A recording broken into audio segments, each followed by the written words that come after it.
자, 고린도 교회의 그 모든 교회의 상태가 오늘날 세계와 한국 교회의 모습이다 라고 이렇게 말씀드렸죠.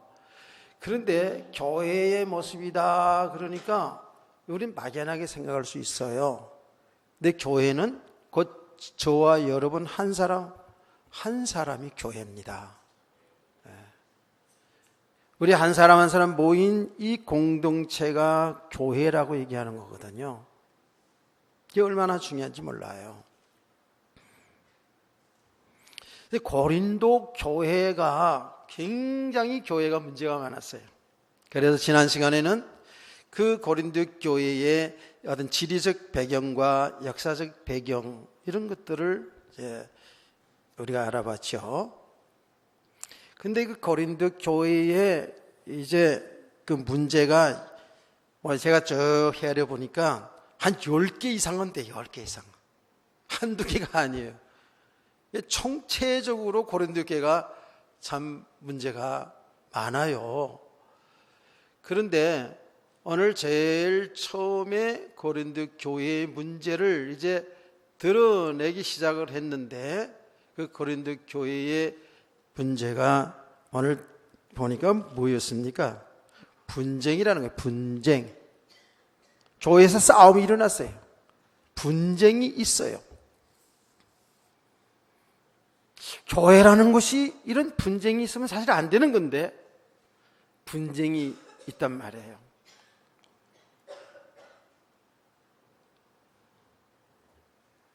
이 분쟁 심각하잖아요. 여러분 한번 생각해 보시라고요. 실질적으로 여러분들이 살아가는 삶 속에서 가정에 분쟁이 있으면 어떻습니까? 부모와 자식 간의 다툼이 있고 부부 간에 늘 다툼이 있고 형제 간의 다툼이 있고 이러면 어떻게 됩니까? 이 행복 없잖아요. 피를 나눈 한 가족 간에도 이렇다니까요.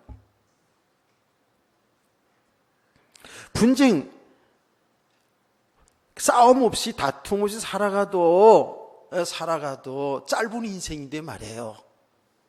그런데 우리가 다 이렇게 싸운다고 생각해 보세요. 이게 지옥 아니겠어요?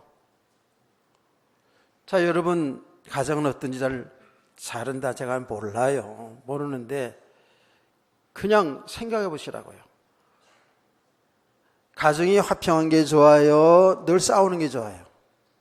당연하지. 그 물어보나 마나 유치원도 다 알아듣는 얘기예요. 가정이 화평하면 좋잖아요. 근데 사실 그렇지 못한 가정들 많잖아요. 얼마나 분쟁이 있는지 몰라요. 얼마나 싸움이 있는지 몰라요. 그래 나중에는 사네 못 사네 뭐 이러면서 막 갈라서기도 하고 뭐 그런 계에서 상처 속에 살아가는 우리 성도 교인들도 많잖아요. 여러분 이런 것 때문에 또 옛날 생각하면서 상처받고 그러지 마세요. 잘 보시면 됩니다.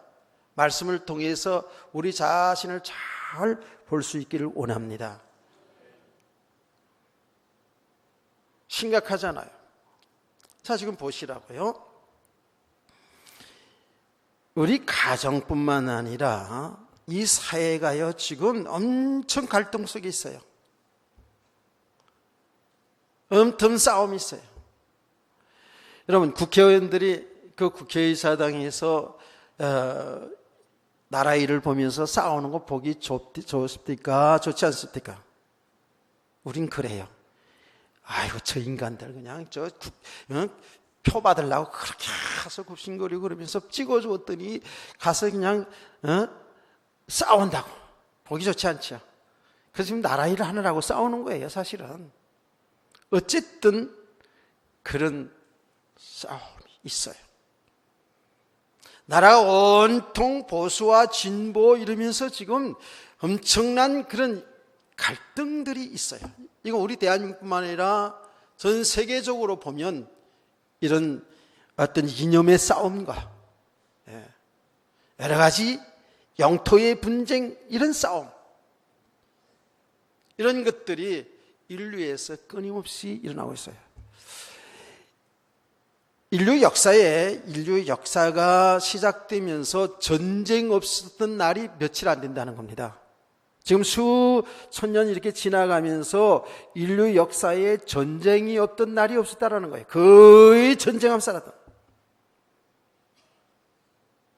사람끼리 죽이고 살리고 하면서 이렇게 인류 역사는 진행이 되어 왔거든요. 이제 우리는 이러한 인간사를 보면서, 역사를 보면서 그냥 당연시 한다고 해요. 당연시. 그러려니. 그래요. 그런데 일반 사람들뿐만 아니라 그 늘 다툼 속에 살았던 우리들이 교회 안에 들어와서도, 교회 속에서도 화평하지 못하고 싸웁니다. 다툼이 계속 일어납니다. 정말로 그리스도 안에서 화평해야 될 하나님의 교회가 이렇게 다툼이 일어난다고요. 싸움이 일어나요. 고린도 교회뿐만 아니에요. 그래서 제가 지금 이 이야기를 한 5번째 지금 하고 있는 얘기 있어요. 전철 안에서 사람들이 서로 싸우니까 어떤 사람이 소리를 버럭 지르면서 여기가 교회인 줄 압니까? 왜 싸웁니까? 이러더라잖아요. 얼마나 세상의 사람들이 교회를 볼 때 싸움하는 교회를 이렇게 봤으면 그렇게 말하더라는 거예요. 이게 얼마나 심각해요? 여러분 알아야 돼요. 우리 성도들은 뭘 알아야 되냐 하면 싸움, 분쟁이 분쟁으로 끝나지 않아요. 우리는 살다 보면 싸울 수 있어요. 부부간에도 그렇고 형제간에도 싸울 수 있어요. 그런데 그 다툼 속에, 그 싸움 속에 누가 역사하냐 하면 사단이 역사하거든요. 이 영적인 부분을 알아야 돼요. 사단이 역사하기 때문에 결국 싸움이 변하여, 미움이 변하고 분쟁이 변하여 사람을 살인하는 데까지 가지 않습니까? 그 분쟁이 변하여 어떻게 돼요? 나라와 나라가 전쟁이 일어나고요. 그 분쟁의 배후 속에는 갈라지는 역사가 일어나요. 그래서 부모 자식 간에도 이제 부모 자식 간에라고 이렇게 갈라지는 사람들, 부부 간에도 참고 살다가 어느 날 이 싸움이 폭발이 되어 가지고 갈라지는 일들이 얼마나 많습니까? 그 자체가 벌써 불행이죠. 근데 그 배후에 누가 역사하냐고요? 성경은 정확히 답을 주고 있습니다. 너희가 분이 나도, 다툼이 일어나도 해를 넘기지 말라는 거예요. 왜? 사단이 역사한다는 거예요.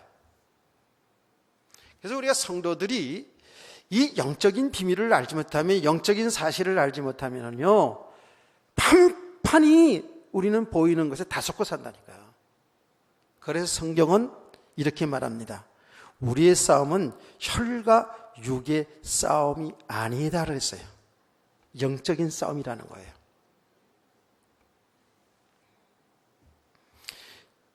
혈과 육의 싸움, 누가 지고 누가 이기든 그거는 실패한 거거든요. 저도 이따금씩이다 부부 싸움을 하는데 그건 누가 이기건 지고, 그래서 좀 자존심 좀 세우면 좀 저업디까 불편해, 더 힘들어.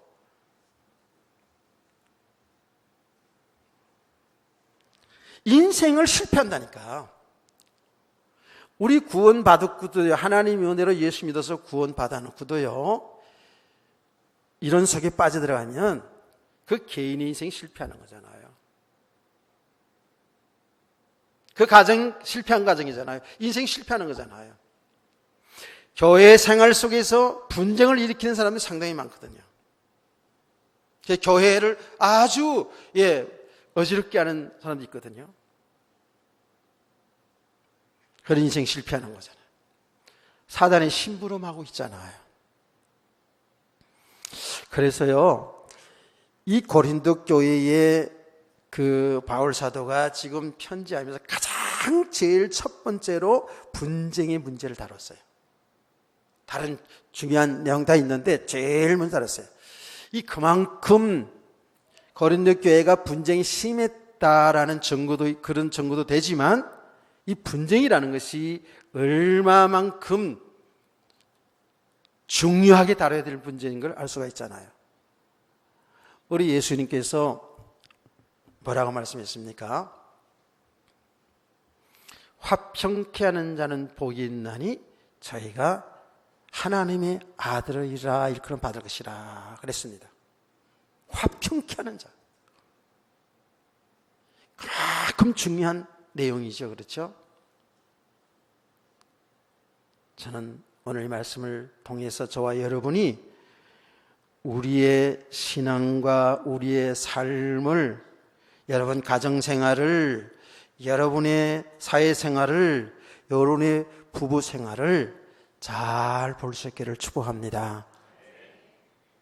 자, 그러면 고린도 교회가 왜 분쟁이 일어났는지를 알아야 이게 치유가 되지 않겠습니까? 그러면 이 분쟁의 원인을 우리가 살펴보겠습니다. 이 나타난 원인인데요, 여러분이 12절 말씀을 한 분도 빠지지 마시고, 눈이 좋으신 분은, 눈이 나쁘신 어른들은 안 읽어도 돼요. 12절 말씀 다 같이 시작.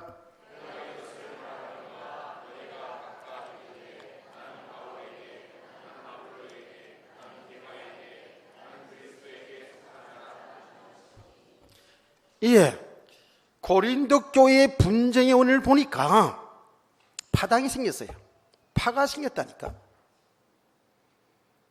무슨 파? 바울파, 아볼로파, 게바파. 게바는 베드로예요. 그렇죠? 베드로파. 바울도 아볼로도 게바도 다 싫어. 나는 그리스도파. 나는 그리스도가 전부야. 이렇게 파가 생겼어요. 파가. 교회 안에 파가 생겼어요. 그 파가 생기는 이유가 뭐예요? 자, 여러분, 이 실질적인 얘기 해보자니까요. 교회들 파가 많아요. 어떻게 교회에 파가 생겨서 싸우는지 아세요? 목사파, 장로파, 권사파. 다 싫어. 평신도파. 진짜요. 제가 그런, 교회 성기던 교회에서도 그런 일이 있었던 걸 봤거든요.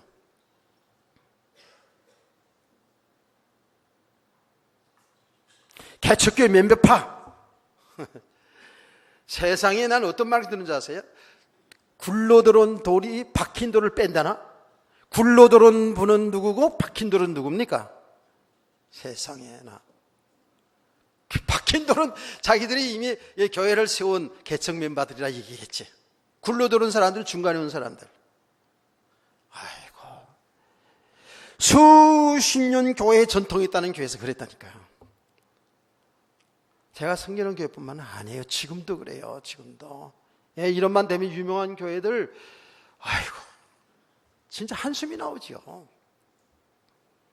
그래서 안 된다는 거 아는데 교회가 그렇다고요. 자, 그러면 제가 한번 이제 쭉 말씀 전하다 한번 질문할 거예요.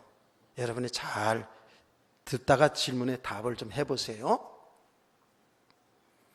지금 바울파, 그래도 바울이 최고야, 이러는 사람들은 어떤 의미에서 바울파로 이렇게 되었을까요? 자, 나중에 질문할게요. 그래도 그렇지, 고린도 교회는 바울 사도가 세운 교회 아니야? 이런 거예요. 그 어렵고 힘든 속에서 정말 우리가 우상 숭배하면서 이렇게 힘든 그런 가운데 그렇게 핍박을 받아가면서 바울이 세운 거 아니냐. 누가 아무래도 바울을 쫓아야지. 이런 생각들이 있었겠죠. 당연히 있었겠죠. 누가 아무래도 바울 사도가 복음 전하는 건 복음 제대로 깨달았어. 복음 전하는 바울이 최고야. 이렇게 했을 겁니다. 당연하죠, 그게. 어떤 사람들은 오늘 집 본문에다 나왔어요. 나는 세례를 바울한테 받았는데, 이렇게 하면서 어떤 바울과의 어떤 관계를 가지고 바울을 추종하는 사람이 있었겠죠. 당연한 겁니다.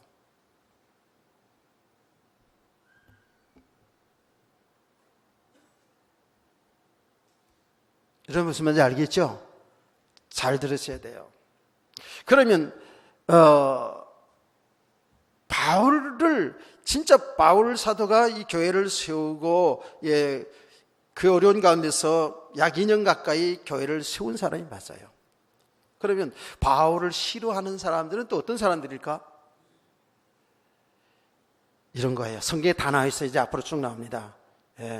고린도 후서의 10장과 11장에 보면 나온다고요. 바울 사도는 복음은 잘 전하는데 말이 시원찮아. 설교가 시원찮아. 이런다니까. 복음에 대한 지식은 있는데 그 복음은 바로 잘 깨달았는데 설교 그 말이 참 어눌하고 시원찮아. 이랬어요. 왜? 반대적인 사람이 있기 때문에 그렇거든요. 그래서 바울 사도가 그 부분에 대해서 변명하는 내용이 고린도서 이제 11장에 그 내용이 쭉 나옵니다. 사람들이 바울은 설교에는 말에는 시원치 않다고. 이렇게 별거 아니다고. 그래서 바울은 자기 스스로도 그걸 알아요. 바울 사도는 실제로 설교를 잘한 설교를 아주 감동적으로 재미있게 막 힘있게 전한 그런 분은 아니에요. 당신이 그걸 시인했어요. 나는 내가 말에는 언변은 없다. 난 말에 재능이 없다. 옛날 성경에는 말에는 절하다 이런 표현했어요.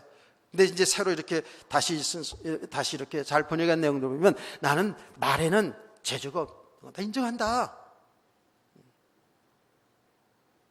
그러나 내가 복음에 대한 지식은 내가 자부한다. 이렇게 변명한 내용이 있거든요. 그러니까 바울 사도를 좋아하고 바울 사도의 추종자들은 바울이 개척에 처음부터 고생한 분이고 설립자이고 그분은 참 복음은 바로 깨달았고 복음에 지식이 있고 그는 진짜 학자 아니냐. 그런 분을 모시고 우리가 신앙생활을 하지 않느냐. 이게 바울파가 있단 말이에요. 아볼로파가 있어요. 아볼로는 여러분이 사도행전을 보면서 아시는 분 알았을 거예요. 사도행전 18장 24절에 25절 말씀 보면 이 아볼로는요 아주 언변이 능한 사람이었어요. 말을 잘하는 사람이었어요. 그 당시에 초대교회 사회에 있어서는요 이렇게 그 수사학을 한 사람들이 있어가지고 말하자면 변호사처럼 논리 정연하게 탁탁탁탁 이렇게 말 잘하는 사람들이 많았어요. 그래서 사도행전에 보면 그 변사들이 나오잖아요. 변사들. 그리고 아레바우고라는 그 거기에서는 뭐 했어요? 어떤 주제를 가지고 막 토론합니다. 토론을 해요. 그래서 사람들이 아주 토론을 잘하는, 논리 정연하게 토론을 잘하는 사람들이, 그게 말싸움이죠. 이런 장이 있었다니까. 이 아볼로는 아주 아주 수사학을 잘하고 논리 정연하게 아주 말을 잘하는 사람이에요. 그런데다가 성경에 능통한 자라는 거거든요. 성경에 능통한 자라는 거예요. 이 성경을, 이 내용을 잘 아는 사람이에요. 그러니까 말을 잘하죠. 수사학을 잘하면서 말을 잘하지요. 성경에 능통한 자니까 설교를 얼마나 잘했는지 몰라요. 사람들이 그 설교에 빠지더라고요. 오늘날도 똑같거든요. 사람들에게 시원하게 말입니다. 사람들의 육신의 것을 충족시켜주고 감동 주고 재밌게 하고 이렇게 하는 교회들 많이 성장합니다. 여러분, 미국 교회, 우리 한국 교회는 얘기하지 않을게요. 미국 교회의 큰 교회들, 동남아에서도 큰 교회들 보면은요, 정말, 말하자면 설교를 그렇게 감동적으로 잘하는 목사들. 성도들의 그 가려운 것을 다 시원하게 긁어주고, 막 힘을 주고. 여러분, 아마 기독교 책을 보신 분들은 알 거예요. 긍정의 힘이라는 책을 쓴 분이 있어요. 그건 목사님이거든요. 오시에. 긍정의 힘. 능력 주신 자는 내가 모든 걸 할 수 있느니라. 할 수 있다. 이런 자꾸 성도들에게 막 힘을 주는 거예요. 그 말씀을 들을 때마다 뭐 할 수 있을 것 같거든요. 될 것 같거든요. 막 힘을 얻고 간다고요. 엄청나게 많이 모입니다. 우리는 한국 교회 목회자들이 늘 미국 가서 교회 탐방하면 가는 교회 있어요. LA 수종교회라고. 저도 그거 가봤어요. 엄청난 큰 교회입니다. 긍정의 신. 그게 영향받은 한국 교회들 많지요. 엄청나게 많이 모였어요. 지금 어떻게 된지 아세요? 천주교로 넘어갔습니다. 진짜 예수 믿고 많이 모이면 좋죠. 나쁜 거 아니에요. 정말 복음을 바로 알아가면서 알아가는 믿음의 사람들이 많이 모이는 공동체 얼마나 좋습니까? 그의 숫자가 많아서 나쁘다 이런 얘기가 아니에요. 많고 적음의 얘기가 아니라고요.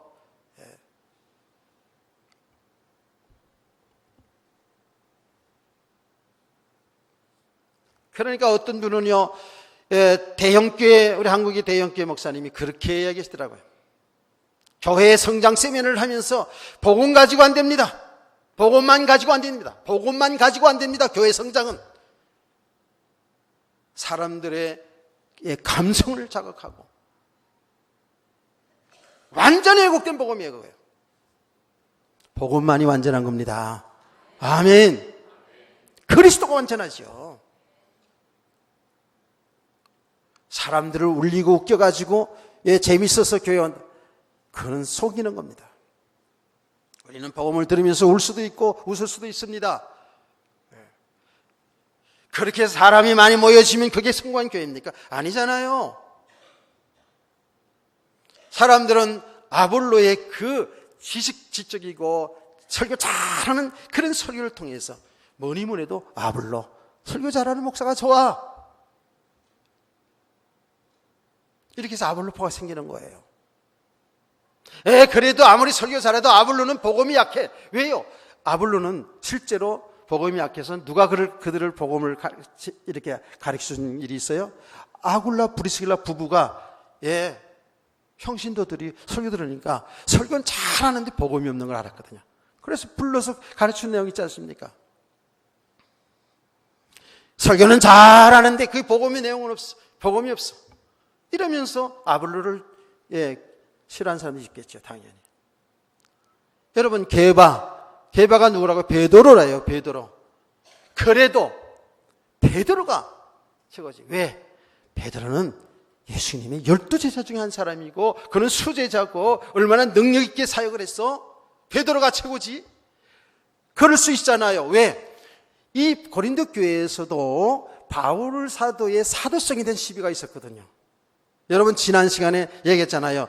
사도성에 대한 시비에 있어서 바울은 자기가 정말 하나님의 뜻대로 부르심을 사도라는 것을 꼭 서론의 첫째 1절에 말씀했잖아요. 왜 그렇다고요?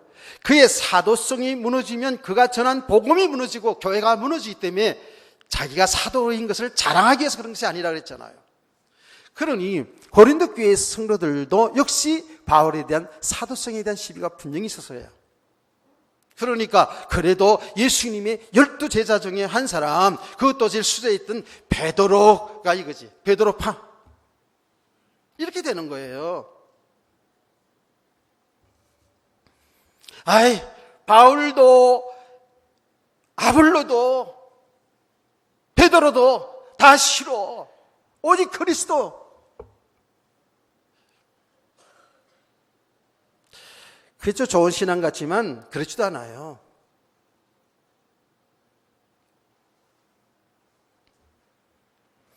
맞아요. 그리스도만이 완전한 분이기 때문에 예, 우린 그리스도파. 그러나 우리 성도들은 알아야 됩니다. 선지자를 신뢰하는 자가 그 믿음이 견고해지고 형통하리라는 말씀을 믿으시기 바랍니다. 하나님이 세운 주의 종들에 대한 신뢰감이 떨어지면 은혜 생활이 안 되죠. 당연히. 그러니까 참 이런 부분을 보면서 참 주의 종이라는 자리가 얼마나 막중한 자리인지, 예, 정말입니다. 그래서 이제 바울 사도가 성도들이 기도를 부탁할 때마다 다른 기도 부탁이 아니라 성도들에게 이 복음의 비밀, 그리스도의 비밀을 바로 알아서 담대하게 증거하는 그런 주의 종이 되게 해달라고 기도한 것을 이게 지금 100번 이해하고 있는 것이죠.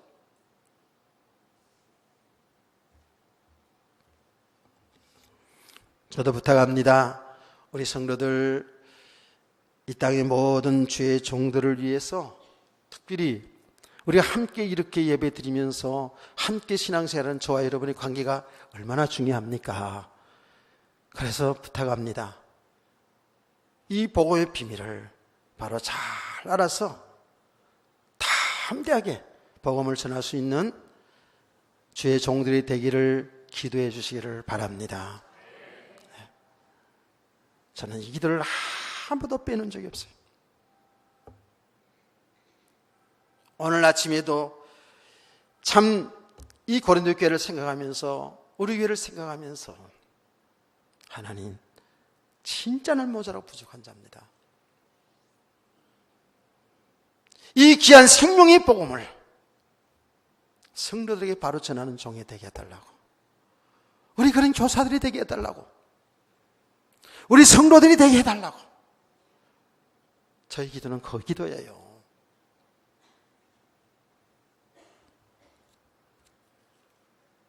자, 여러분, 이렇게 고린도 교회는 많은 주의 종들을 거치면서 이렇게 파가 생겨서 교회 안에서 얼마나 갈등이 있는지 몰라요. 여러분, 묻습니다. 이게 왜 그렇습니까? 이런 모습을 우리는 지금 어떻게 말합니까? 여러분이 질문을 해도 대답을 안 하는 걸 제가 알기 때문에, 여러분 질문을 일단 던져놓고 제가 얘기를 할게요. 이게 드러난 모습이거든요. 우리가 신앙생활 가운데에, 여러분 가정생활도 다 마찬가지예요. 부부간에도 마찬가지예요. 내 생각, 내 기준이 있어요. 내게 유익하냐 손해나냐 전부 이렇게 신앙생활 한다고요. 교회 안에서도 내 취향에 맞냐 안 맞냐 따라서, 나와 어떤 관계를 가지고 있느냐, 주의 종이 성도와 성도 간의 관계도, 주의 종과 관계도 다 그래요.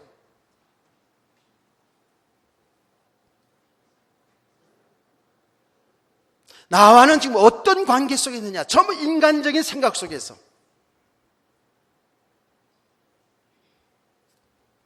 어떤 분이 옛날에 교회를 떠나면서 이런 얘기를 하더라고요. 아유, 목사님한테 주례받고, 목사님 통해 신앙 지도받고, 목사님이 주례를 받고, 한 가정을 이루어서 자식까지 다 낳아서 지금까지 이렇게 신앙생활을 했는데, 그런 생각을 하면 내가 떠나면 안 되는데, 예, 그 양심은 있어. 그래도 내가 얘기는 그 양심은 있네. 그럼 떠나지 말아야지. 뭘 떠나. 예. 그럼에도 불구하고요, 이러면서 이제 성격을 해요. 그러면서 자기는 평생 목사님 곁을 안 떠날 줄 알았는데, 그 양심도 한참 가다가 없어졌어. 이제 보니까 그거 다 잊어버렸나 봐. 제가 한갑 때 문자가 왔어요. 문자가 왔는데 그렇게 문자 왔어요. 목사님 한갑이시죠? 한갑날에 목사님 곁에 있어야 되는데 내가 떠나 있다는 자체가 나도 이상하네요. 이러더라고. 이상하면 돌아와.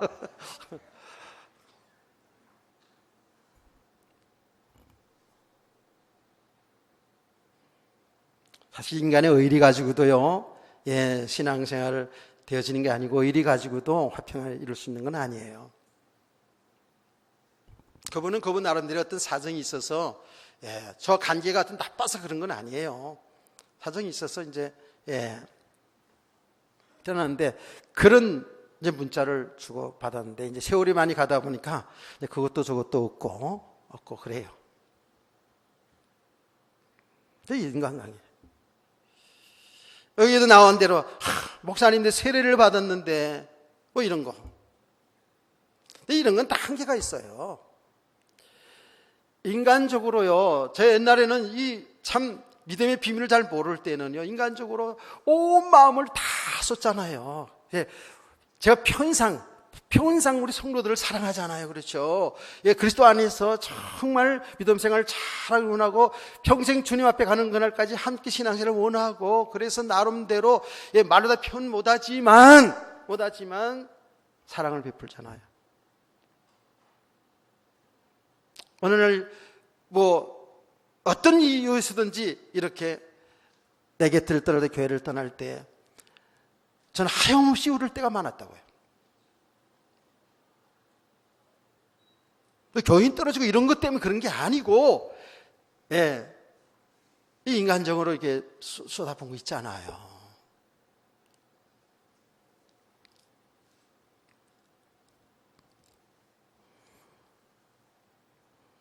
인간의 어떤 정으로, 사랑으로, 어떤 육신의 관계 속, 이런 관계 속에 다 있거든요. 이게 전부 다 뭐예요? 내 유익 손에 따라서, 혹은 더 나가서 신앙생활 하는 것도 전부 내 생각에 맞아야 되고, 내 기준에 맞아야 돼. 말씀도 내가 알고 있는 그 말씀이 맞아야지 인정하는 거예요. 은혜 받는 게 아니라 인정한다고요. 아니면 아닌 거예요. 이러니 신앙생활이 되겠냐고요. 어느 날 이런 일이 생기는 교회 안에서.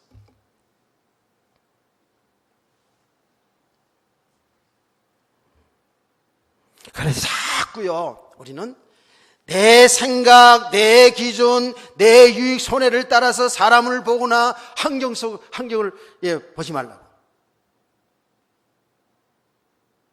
이게 실질적인 문제인데 우리 이 실질적인 문제를 좀 다뤄나가야 되는 거예요. 지금 그냥 두리뭉실하게 그냥 하나님 잘 믿고 은혜 받고 복 받고 이런 수준이 아니에요. 이제는 말씀을 들으면서 우리의 모습이 적나라하게 다 드러나야 돼요. 이 말씀을 통해서 내 모습을 볼 때 우리는 상처가 될 수 있어요. 여러분이 상처가 될 수 있다니까. 그럼에도 불구하고 우리는 말씀을 통해서 우리 자신을 볼 수 있기를 축복합니다. 정말이에요. 신앙생활 오래 했으니까, 내가 직분을 받았으니까, 내가 목사니까 다 된 것처럼 그렇게 생각하면 큰일 납니다.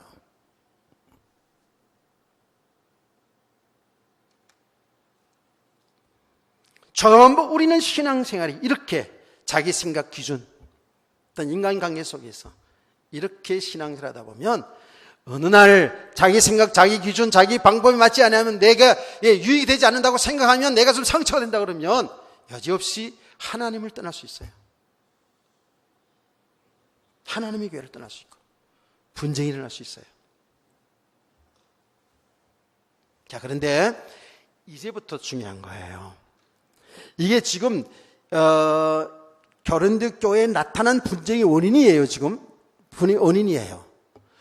더 중요한 원인이 있어요. 더 중요한 원인이 뭐예요? 왜 고린도 교회 성도들이 이렇게 자기 생각, 자기 기준, 자기 유익 손에 따라서 파당이 일어날 수밖에 없던 그 중요한 원인이 뭔가요? 이 원인을 바로 알아야지만이 치유가 될 수 있어요. 이 원인을 바로 알지를 못하면은요, 아무리 우리가 잘 살아보려고 해도, 화평을 이루고 보려고 해도 안 된다니까. 여러분, 부모와 자식 간의 부부시간에도 마찬가지고 교회 속에서도 마찬가지입니다. 그래 말이야, 우리가 좀 화목하게 살아야지. 예수 믿는 사람들이 서로 싸우지 말고 화목하게 교회 생활을 해야지. 진짜 화목하게 우리 가정 생활을 해야지. 그래가지고 되는 게 아니에요. 그렇게 되면 얼마나 좋겠습니까? 그거는 미봉책이지 근본적으로 해결되는 게 아니에요. 그래서 제가 설교 중에 이 이야기를 또 많이 들었지 않습니까? 우리 성도들은 부부가 화목하게, 가정이 화목하게, 성도가 화목하게 살아야 된다, 이런 이야기를 하면서 교회에서 나온 전도지, 부부의 십계명이라는 전도지를 제가 봤다고 했잖아요. 부부의 십계명, 부부가 어떻게 하면 화목하게 행복하게 살 수 있는가, 십계명 10가지로 해가지고 부부 십계명 해가지고 나온 것을 제가 전도지를 통해서 봤다니까. 그 내용은 다 일일이 얘기할 수도 없고 한두 가지만 얘기하면 뭐 이런 내용들이에요. 부부간에 서로 칭찬해주기, 칭찬해주기, 좋은 점 얘기, 자꾸 잘하고 칭찬해줘. 여러분, 칭찬은 고래도 춤을 추게 한다는 책 읽어보신 분 있죠? 중요합니다. 칭찬 격려 잘 해줘야 돼요.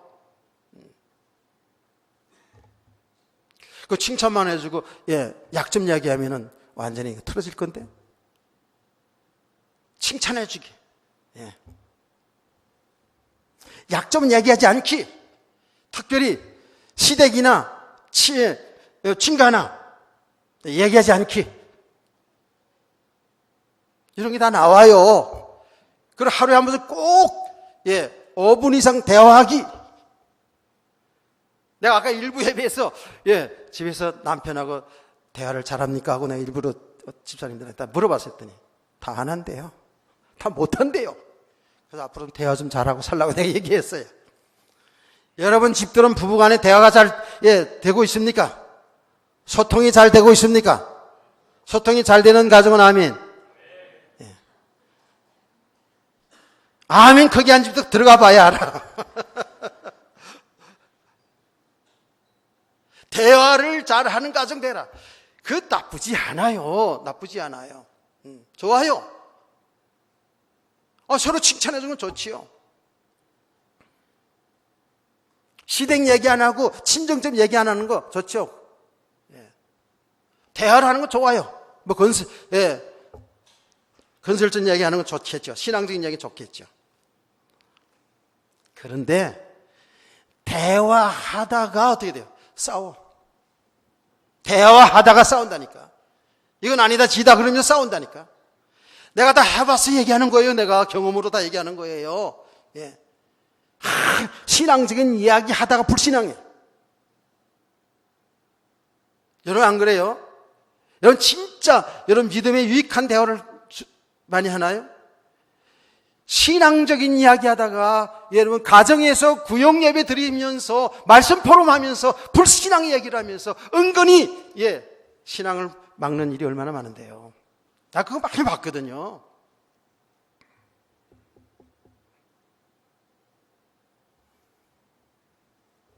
서로 우리가 인격으로 잘 참아라. 잘 참아라. 참는 거 한계가 있다니까. 글쎄. 가정의 화평을 위해서, 부부의 화목을 위해서, 부부의 사랑을 위해서 참고 또 참다가 어느 날 폭발되는 때를, 막 지진이 막 일어나 그냥 가정에서 막 참고 참다가 어느 날 폭발되면 그때는 나도 다 해봐서 하는 얘기예요. 뭐 난 지금 다 돼가지고 얘기하는 게 아니라니까. 내가 아내가 앉아있는데 어떻게 거짓말하겠어요? 하나님이 보는데 어떻게 거짓말하겠어요? 참고 목사의 인격으로, 사모의 인격으로 참고 참다가, 참는 건 우리 사람이 저보다 100배라 그러면 이상하고 훨씬 더 잘 참아. 내가 화나가서 펄펄 뛰면 울어 그냥. 말없이 울고 그냥 방으로 들어가고 그래. 나는 그냥 같이 싸웠으면 좋겠는데 더 얄미워. 내가 진짜나 내가 졌으니까 전 것 때문에 더 화가 나. 내가 지금 더 나는 목사가 그렇게 안 하고 더 정말 더 이쁘게 말하고 더 이렇게 해야 되는데 그렇게 하지 못한 내가 아직도 믿음이 안 된 나를 발견하면서 내가 더 화가 나. 진짜로 내가 그랬다니까. 지금도 그런 부분이 있어요.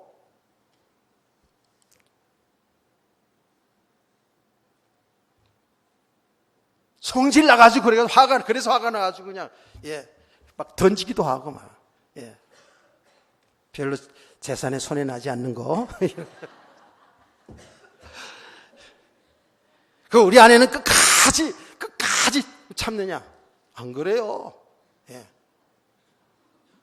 어느 순간에는 눈을 똑바로 뜨고 그냥. 맞아, 그렇게 해야 되는 거야. 그런 적들이 있었어요. 이제는 그런 부분들이 점점 없어지죠. 혹시 그랬다가도 그것 때문에 온수지고 살지는 않죠. 그런 것 때문에 서로를 알죠. 서로 알게 돼요. 여러분은 전혀 아닌 것 같이 앉아 있어가지고 제가 제 얘기를 하는 겁니다. 그렇다가 아이고 목사님 성질 고약하구나. 예, 고약한 거 맞아요. 그런데 예, 점점 이제 바뀌어가는 건 사실이에요.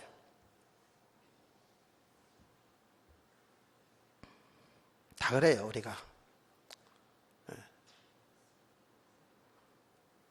제가 전에도 얘기했잖아요. 우리 후배 목사 하나. 예, 그러더라고요. 오늘 그렇게 사모가 잘 참고 지혜롭게 하고 그렇게 하는데 어느 날 그냥 갑자기 화가 나가지고 전화기를 탁 들더니 새끼 너 죽고 나 죽고 그러더래요. 와, 전화기를 들고 너무 충격받아가지고 일단은 도망갔대. 그랬더니 그 다음부터 화가 나면 전화기가 아니라 뭐 그냥 부엌에 들어가가지고 그냥 이러더래요. 놀래가지고 그 다음부터는 건드리질 않는데. 그래서 나는 그때 그런 얘기했지. 아이고 띄워버려. 뭔지 모르지만 그랬다니까. 그런데 지나가면서 보니까 그래요. 사람이 정도 차이지죠. 여러분 있잖아요. 지렁이도 밟으면 꿈틀한다고요. 그러죠? 다 있어요. 오히려 참는 사람이 더 무서워요. 덜렁설렁 그냥 이렇게 얘기하는 보다는요, 꽁하니 참고 있는 사람이 더 무서울 수 있어요. 진짜로.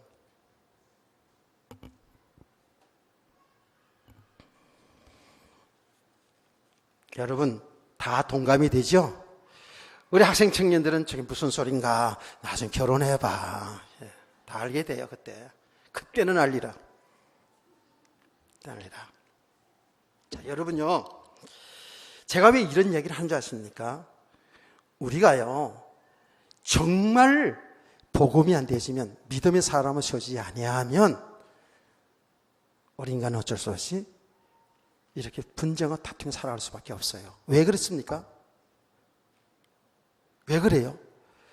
죄를 범한 인간은 하나님 믿지 않는 인간은, 하나님 떠난 인간은 전부 자기 중심으로 살아갈 수밖에 없어요. 자기 중심으로, 자기 생각대로, 자기 기준대로, 자기를 위한 삶. 맞지요? 들여다보면 남편도 아내도 자식도 부모도 전부 자기를 위한 삶. 그렇게 간다니까. 그걸 묶어간다 그러는 거예요. 거기 사랑이 없는 거 아니에요. 정이 없는 게 아니에요. 의리가 있어요. 근데 그 깊은 속으로 들어가면 다 그래서 묶어가는 거예요. 어느 목사님이 그랬어요. 나한테 하신 목사님이 그렇게 얘기하시더라고요. 목사님, 나 요새는요, 사모님 있잖아요. 집사람을 여왕으로 모시고 산다 그러더라고요. 하는 말이 이제 은퇴하고 나고 이러다 보니까 곁에서 다 떠나는데 그래도 이 마누라는 남아가지고 자기 몸 걱정해 주신다고 그러면서 여왕으로 모시고 산다 그랬어. 내가 사모님이 부엌에 일하고 있어서 조용히 그랬어요. 목사님 이제 철 들어가는 거예요. 내가 그렇게 얘기했어요. 그렇게 팍 웃으면서 맞아. 이제 복음과 함께 진짜로 알아가는 거예요. 그리스도 예수 안에서. 그게 농담 삼아 한 이야기지만 그게 다 의미가 있어요. 왜 그런 줄 아세요? 죄를 범한 인간은 전부 자기중심적이에요. 그래서 여러분 창세기 3장 얘기하지 않았습니까? 남자는 어떻게? 여자를 힘으로 다스리려고 그러는 거예요. 원래 한 가정의 가장, 남자는 가장으로 세웠어요. 여러분, 가장이 가장되게 되기를 원합니다. 그 가장의 자를 무시하라는 그 얘기가 아니에요. 그러나 동등하잖아요. 근데 죄를 범한 인간은 남자의 어떤 힘으로 여자를 누르고 가정을 다스리려고 그러는 거예요. 이게 남자의 속성의 얘기예요. 원래 죄를 범하기 전에 그리스도 예수 안에서 하나님 안에서 사랑으로 섬기는 지배자가 아니라, 섬기는 리더가 아니라, 섬기는 가장이 아니라, 죄를 범한 이후에는 자기 힘과 능력으로 가정을 다스리려고 한다고요. 여자가 누군데요? 여자가 만만치 않잖아요. 여자는 뭐예요? 남편을 사모하고 원한다라는 그 말씀을 제가 여러분 설교한 적 있잖아요. 그 원한다라는 그 말이 의미적으로 굉장히 좋은 의미로 보이지만 그게 뭐냐 하면 여자는 남자를 장악하려고 한다는 거죠. 남자를 장악하려고 하는 거예요. 다스리려고, 힘으로 다스리려고 하고 장악하려고 하는 거, 싸움이 일어날 수밖에 없죠. 분쟁할 수밖에 없잖아요. 그 세상의 사람들이 살아오면서 그걸 알았잖아요. 눈치를 챘잖아요. 그래서 어떤 강구가 있어요? 남자는 여자에게 딸렸어. 이런 강구 있었잖아요. 이게 알았단 말이에요. 세상의 사람들은 어떻게 알았어요? 살아오면서 이 세상은 남자가 정복해도, 세상을 남자가 다스려도 그 남자는 여자가 다스린다라는 그런 유명한 말들이 있잖아요. 그 왜 그렇다고요? 인간은 죄 아래 있는 인간은 죄를 범함으로 말미암아서 남자도 여자도요 전부 자기 중심적인 사람이 됐다는 거예요. 자기가 하나님 노릇하고 살려고요. 자기 배경 만들고 살려고 하니까. 그래서 들어가 보면 사랑이라는 것도 잘 들어요. 사랑이라는 것도 사실은 자기 유익손에 따라서 이렇게 부모도 볼 수 있고 남편도 볼 수 있고 아내도 볼 수 있다니까. 이게 인간의 모습이거든요. 그래서 이 복음을 바로 한다라는 건 뭐냐 하면 하나님이 어떤 분인지를 바로 알며 하나님의 뜻이 무엇인지를 바로 알며 우리 인간이 어떤 존재인 것을 바로 알아가는 거예요. 복음을 바로 한다는 것은, 하나님 말씀 바로 한다는 것은요. 그래서 우리 인간 자체를 알지 못하면은요, 우리는 다 속고 살아요. 속고 살 수밖에 없어요. 드러난 모습에 다 속는다니까.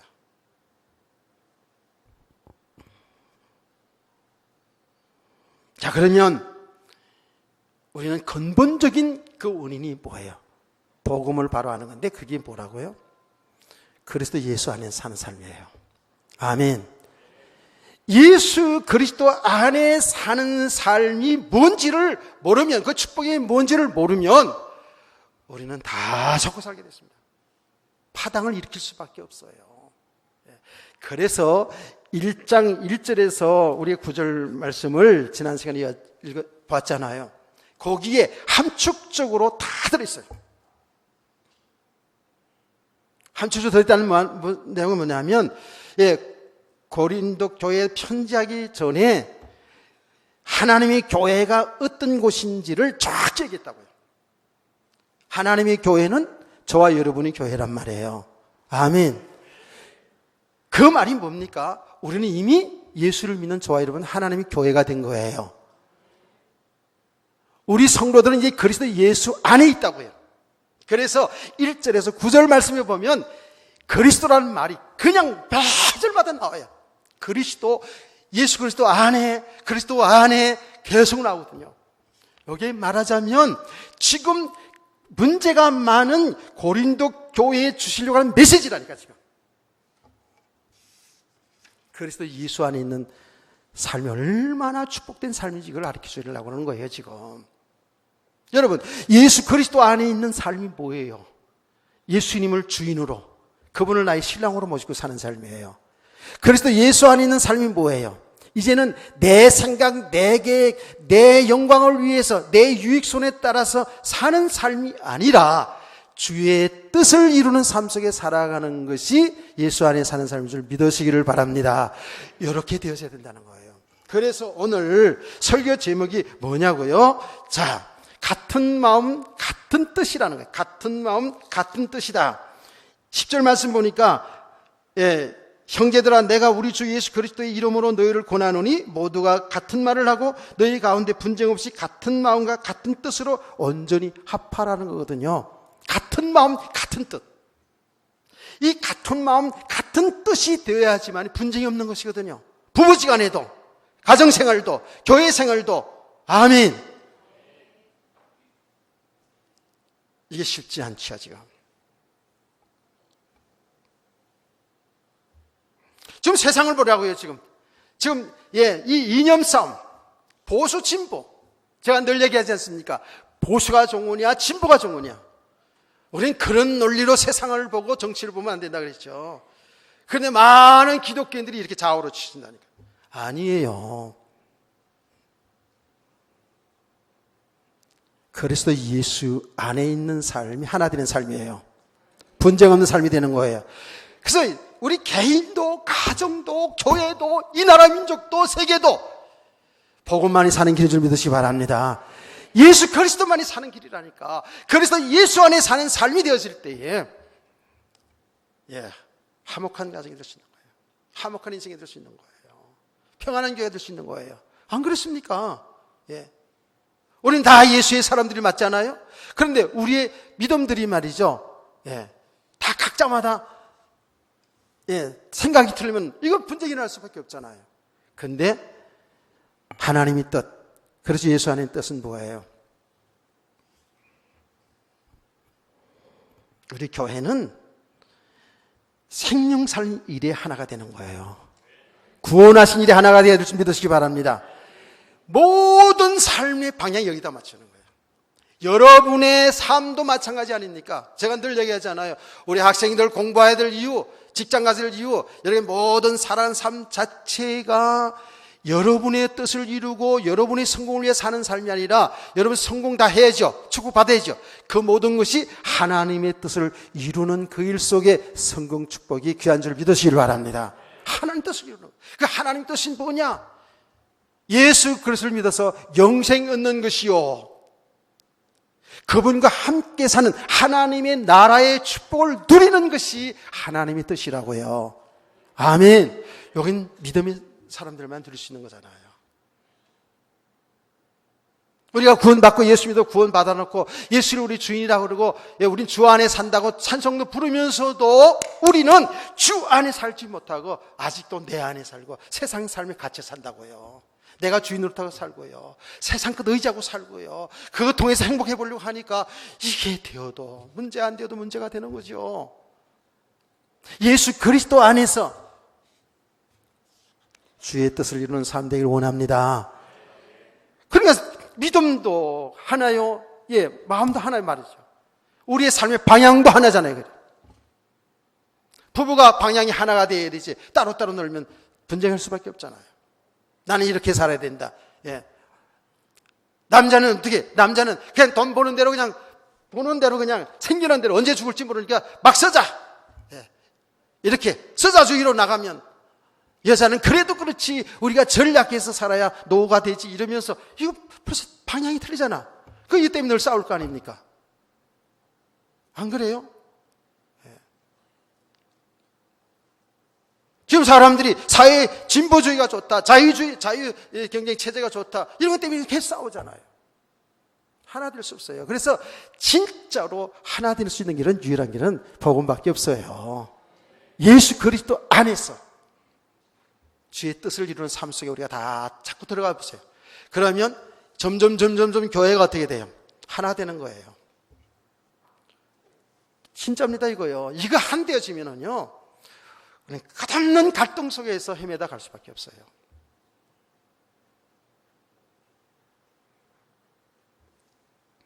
자, 결론적으로 필리포 교회 잠깐 얘기하고 마칠게요. 필리포 교회가요 얼마나 훌륭한 교회입니까? 아주 훌륭한 교회입니다. 그런데 거기에 다툼이 있었잖아요. 교회 신앙 오래 한 사람들끼리 오래 한 사람들이 다툼이 있었어요. 그때 바울이 거기다 편지한 거예요. 너는 예수의 마음을 품어라. 그게 같은 마음이에요. 예수의 마음을 품어라. 그리고 주의 뜻을 이루는 삶 속에 살아가는 거예요. 아멘.